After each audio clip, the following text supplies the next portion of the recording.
क्या आपका और मेरा कोई स्वर्गदूत है? अगर आपका और मेरा स्वर्गदूत है तो वो कैसा दिखाई देता है? बाइबल मेरे स्वर्गदूत के बारे में क्या कहती है? मैं कैसे अपने स्वर्गदूत को देख सकता हूँ, उससे बात कर सकता हूँ? जो किताबों और तस्वीरों में दिखाया जाता है कि स्वर्गदूत छोटे छोटे बच्चे से होते हैं जिनके हाथों में धनुष पकड़े होते हैं। स्वर्गदूत ऐसे बिल्कुल भी नहीं होते। जिन स्वर्गदूतों के बारे में हम बाइबल में पढ़ते हैं वो बड़े शक्तिशाली योद्धा होते हैं जिनकी हजूरी उन लोगों को डरा देती है जब वो किसी के सामने आते हैं। स्वर्गदूत सच में होते हैं और अगर आप एक विश्वासी हैं तो वो आपके जीवन में एक महत्वपूर्ण हिस्सा है। इब्रानिया अध्याय 1 उसकी 14 आयत में लिखा है कि क्या सब स्वर्गदूत सेवा टहल करने वाली आत्माएं नहीं जो उद्धार पाने वालों के लिए सेवा को भेजी जाती हैं। परमेश्वर अपने स्वर्गदूतों के द्वारा आपकी रक्षा और आपका छुटकारा करता है और स्वर्गदूत आपकी सेवा में लगे रहते हैं। भजन संहिता अध्याय 34 उसकी 7 आयत में लिखा है कि यहोवा के डरवैयों के चारों ओर उसका दूत छावनी किए हुए उनको बचाता है। भजन संहिता अध्याय 91 उसकी 9, 10 और 11 आयत में लिखा है कि जो लोग परमेश्वर को अपना उद्धारकर्ता ग्रहण करते हैं, जो परमेश्वर के वचन उसकी आज्ञाओं में बने रहते हैं, उन पर कोई विपत्ति ना पड़ेगी, ना कोई दुख उनके डेरे के निकट आएगा,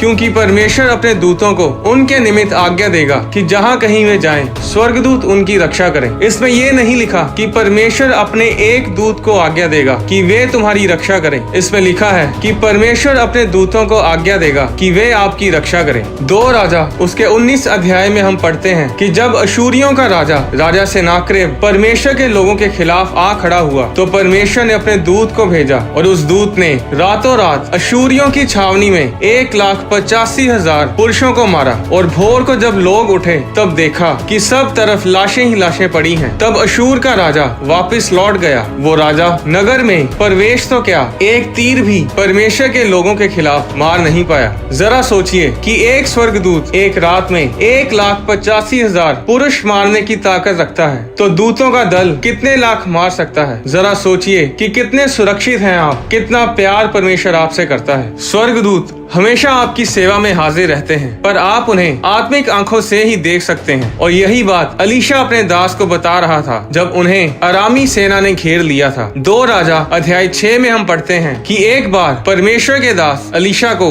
अराम के राजा की सेना ने रात को आकर घेर लिया। सुबह जब अलीशा का दास उठा तो क्या देखता है कि घोड़ों और रथों समेत एक दल नगर को घेरे हुए पड़ा है। तब उस दास ने अलीशा से कहा, हाय मेरे स्वामी, हम क्या करें? अलीशा ने कहा, मत डर, क्योंकि जो हमारी ओर हैं वे उनसे अधिक हैं जो उनकी ओर हैं। तब एलीशा ने ये प्रार्थना की, हे यहोवा, इसकी आंखें खोल दे कि ये देख सके। तब यहोवा ने सेवक की आंखें खोल दी और उसने देखा कि एलीशा के चारों ओर का पहाड़ अग्नि में घोड़ों और रथों से भरा हुआ है। हम बाइबल में देखते हैं कि स्वर्गदूत हमेशा से ही परमेश्वर की योजनाओं और परमेश्वर के मकसद को पूरा करते आए हैं और वो कभी रिटायर नहीं होते। वो आज भी काम में लगे हुए हैं जिस तरह वह शुरू से लगे हुए हैं। ये धरती स्वर्गदूतों से भरी पड़ी है। क्या आपका कोई स्वर्गदूत है? हाँ, आपका स्वर्गदूत है और वो बिल्कुल आप ही की तरह दिखता है। अगर आपके शरीर पर कोई निशान है तो उस स्वर्गदूत पर भी वो निशान है। प्रकाशित वाक्य अध्याय 1 उसकी 1 आयत में लिखा है, यीशु मसीह का प्रकाशित वाक्य जो उसे परमेश्वर ने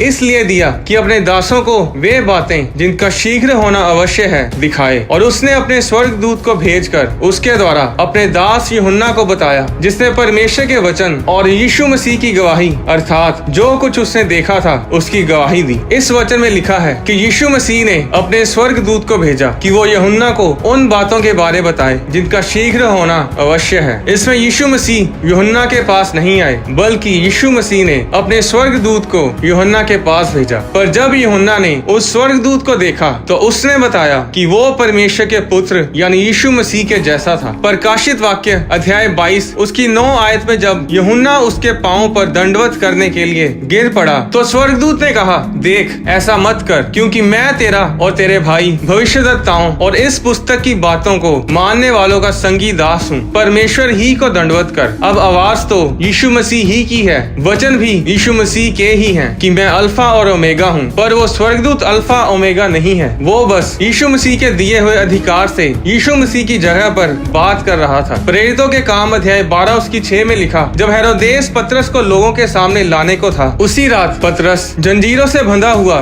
2 सिपाहियों के बीच सो रहा था और पहरुए द्वार पर बंदीगृह की रखवाली कर रहे थे। तो देखो, प्रभु का एक स्वर्गदूत आ खड़ा हुआ और उस कोठरी में ज्योति चमकी और उसने पतरस की पसली पर हाथ मार के उसे जगाया और कहा, उठ जल्दी कर। और उसके हाथों से जंजीर खुलकर गिर पड़ी। तब स्वर्गदूत ने उससे कहा, कमर बांध और अपने जूते पहन ले। उसने वैसा ही किया। फिर उसने उससे कहा, अपना वस्त्र पहनकर मेरे पीछे हो ले। वह निकल कर उसके पीछे हो लिया, परंतु ये ना जानता था कि जो कुछ स्वर्गदूत कर रहा है वह सच है, वरन ये समझा कि मैं दर्शन देख रहा हूँ। अब बंदीगृह से छुड़ाए जाने के बाद जब पतरस यूहन्ना की माता मरियम के घर आया, जहाँ बहुत से लोग इकट्ठे होकर प्रार्थना कर रहे थे, जब उसने फाटक की खिड़की खटखटाई तो रूदे नामक एक दासी देखने को आई। पतरस का शब्द पहचान कर उसने आनंद के मारे फाटक ना खोला, परंतु दौड़कर भीतर गई और बताया कि पतरस द्वार पर खड़ा है। पर उन्होंने उससे कहा, तू पागल है, परंतु वह दृढ़ता से बोली कि ऐसा ही है। तब उन्होंने कहा, उसका स्वर्गदूत होगा। परंतु पतरस खटखटाता ही रहा।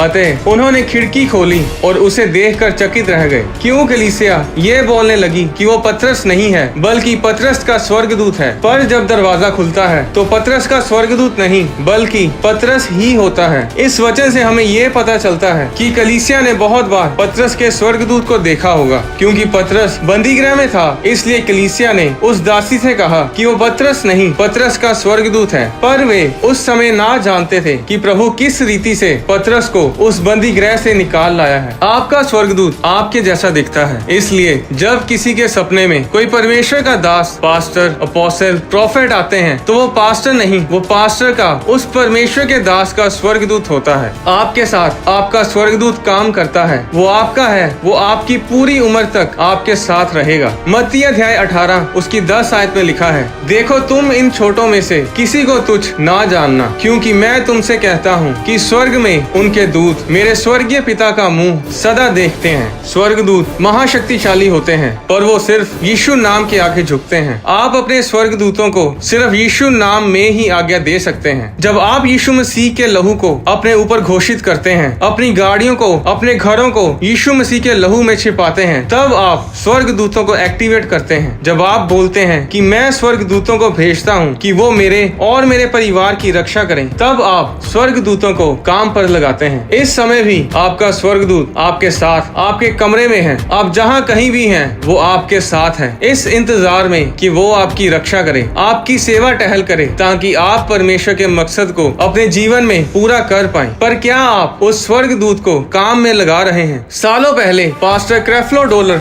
एक प्रार्थना सभा में जा रहे थे कि एक गाड़ी रेड लाइट का सिग्नल तोड़कर उनकी गाड़ी से आ टकराई। पास्टर ने बताया कि जब दूसरी गाड़ी उनकी गाड़ी से टकराई, उन्होंने स्वर्गदूतों को उस गाड़ी में देखा, जिन्होंने उन्हें उस भयानक एक्सीडेंट में बचाया, और उन स्वर्गदूतों के कारण ही वे आज जीवित हैं। बाइबल बताती है कि शैतान चोरी करने, घात करने और नष्ट करने के लिए आया, पर परमेश्वर की योजनाएं आपको बहुतायत जीवन देने की हैं। भजन संहिता अध्याय 103 उसकी 20 और 21 आयत में लिखा है, हे यहोवा के दूतों, तुम जो बड़े वीर हो और उसके वचन के मानने से उसको पूरा करते हो, उसको धन्य कहो। हे यहोवा की सारी सेनाओं, हे उसके टहलुओ, तुम जो उसकी इच्छा पूरी करते हो, उसको धन्य कहो। ये वचन साबित करता है कि हर एक वचन जो बाइबल में परमेश्वर ने कहा, चाहे आपकी सेहत के लिए हो, सुरक्षा या फिर आशीष के लिए हो, आपके छुटकारे के लिए हो, उस हर एक वचन को लागू करने के लिए परमेश्वर ने अपने दूतों को अधिकार दिया है। स्वर्गदूत परमेश्वर के वचनों को हमारे जीवन में लागू करने के लिए इस धरती पर आते हैं। पर आप कैसे उन स्वर्गदूतों को काम पर लगाते हैं? आपके मुंह से निकले शब्दों से। आपके शब्द स्वर्गदूतों को ये अधिकार देते हैं कि या तो वो आपको आशीषित करें, आपकी सुरक्षा करें, या फिर हाथ जोड़कर खड़े रहें और आपके जीवन में कोई काम ना करें। जब आप परमेश्वर के वचनों को अपने हालातों पर बोलते हैं, तब आप स्वर्गदूतों को काम पर लगाते हैं। दानियल अध्याय 10 उसकी 12 आयत में लिखा, स्वर्गदूत ने दानियल से कहा कि दानियल, तेरे वचन सुने गए, यानी तेरे शब्द सुने गए, और मैं तेरे शब्दों के कारण आ गया हूँ। दानियल के शब्दों के कारण स्वर्गदूत दानियल के लिए काम पर लग गए। दानियल की प्रार्थना का उत्तर लेकर आने के लिए स्वर्गदूत आसमान में शैतान के साथ लड़े और ये तभी हुआ जब दानियल ने शब्द बोले, अपने मुंह से वचनों को बोला। और ये आप भी कर सकते हैं। अपने गलत शब्दों से अपने दूतों को लाचार ना करें। परमेश्वर के वचन के बीच से प्रार्थना करें, अपने जीवन पर घोषणाएं करें, क्योंकि स्वर्गदूत सिर्फ परमेश्वर के वचन के द्वारा ही काम करते हैं। एक बार एक विश्वासी को दिल की बीमारी हुई और वो परमेश्वर के वचन में से विश्वास के साथ अपनी चंगाई के लिए प्रार्थना करता था। एक रात जब वो उठा तो उसने क्या देखा कि स्वर्गदूत उसके पास खड़ा था, जिसके हाथ उसकी छाती के अंदर थे और वो उसके दिल को कुछ कर रहा था। जब उस विश्वासी ने स्वर्गदूत को देखा तो दूत ने कहा, सब कुछ ठीक है, आराम से सो जाओ। और जब वो सुबह उठा तो वो ठीक हो चुका था, उसका दिल बिल्कुल नया हो चुका था। भजन संहिता अध्याय 34 उसकी 17 आयत में लिखा है, धर्मी दुहाई देते हैं और यहोवा सुनता है और उनको सब विपत्तियों से छुड़ाता है। बाइबल बताती है कि जब जब लोग प्रार्थना करते हैं तब तब परमेश्वर अपने दूतों के द्वारा लोगों को छुड़ाते हैं। प्रेरितों के काम अध्याय 12 में जब पतरस बंदी गृह में बंद था तो कलीसिया पतरस के लिए प्रार्थना में लीन थी और परमेश्वर ने अपने दूत को भेजा और पतरस को उस बंदी गृह से छुड़ाया। प्रेरितों के काम अध्याय 12 उसकी 7 आयत में लिखा है, स्वर्ग दूत ने पतरस से कहा, उठ जल्दी कर, और उसके हाथों से जंजीरें खुलकर गिर पड़ी। ऐसी कोई जंजीर नहीं, कोई बंदीगृह नहीं, कोई दरवाजा नहीं जो परमेश्वर के दूतों की सेना को रोक सके।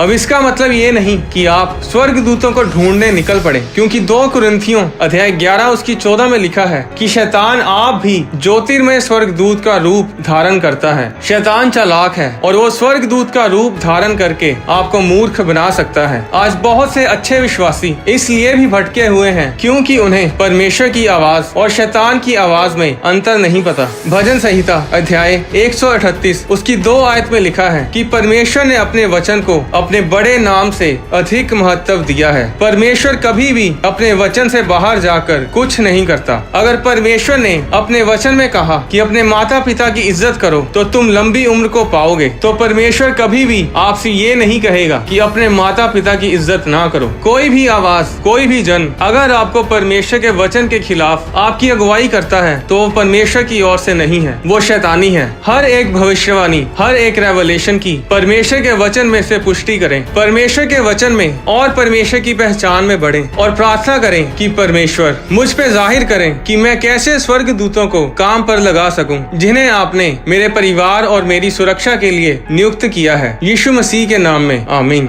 अगली वीडियो में मैं आपको बताऊंगा कि किन चीजों से स्वर्गदूत नाराज होते हैं। क्या स्वर्गदूत भी खाना खाते हैं? क्रूस पर मरने के बाद और जी उठने से पहले 3 दिन 3 रात यीशु मसीह ने कहां और क्यों बिताए? आने वाली वीडियोस में मैं बाइबल के गहरे भेदों को आपसे शेयर करूंगा। कोई भी वीडियो मिस ना करें। अगर इस वीडियो ने आपको आशीषित किया है तो इस आशीष को अपने तक ही सीमित ना रखें। इस वीडियो को अपने परिवार, दोस्तों और रिश्तेदारों के साथ शेयर करें ताकि वे भी परमेश्वर के भेदों को समझें और आशीष पाएं। परमेश्वर आपको आशीष दे।